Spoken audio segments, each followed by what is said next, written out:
অঙ্গ সহযোগী সকল সংগঠনের নেতৃবৃন্দ সবাইকে জানাই বাংলাদেশ জাতীয়বাদী স্বেচ্ছাসেবক দল হালুয়াঘাট উপজেলা পক্ষ থেকে সংগ্রামী শুভেচ্ছা ও অভিনন্দন। আপনারা দেখেছেন বিগত সময়ে হালুয়াঘাটের রাজপথে আমাদের স্বেচ্ছাসেবক দল অগ্রণী ভূমিকা পালন করেছেন।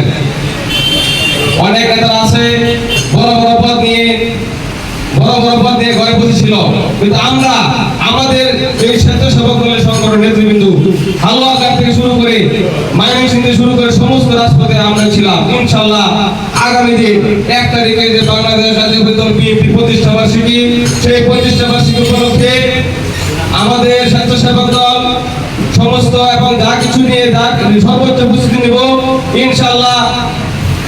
আমার সহযোগিতা আছেন সবাইকে আমরা বলবো, আপনারা নিজের অবস্থান থেকে অনেক কি করেন, কাজ করেন বিভিন্ন ইউনিয়নে বিভিন্ন ওয়ার্ডে, যেখানে আমাদের নেতৃবৃন্দ আছে সবার সাথে যোগাযোগ করবেন। ইনশাআল্লাহ আমরা দেখাতে চাই আগামী দিনে আমাদের যে রাজপথ হালুয়াঘাট রাজপথ আমাদের দখলে থাকবে ইনশাআল্লাহ। আমাদের নেতা আল্লাহ সালমান রুবেল ভাই আগামী দিনে ধানের শীষের কর্ণধার হিসেবে আমরাই পাবো ইনশাআল্লাহ। সেই আশাবাদ ব্যক্ত করে আমার সংক্ষিপ্ত কথা এখানে শেষ করছি। আসসালামু আলাইকুম।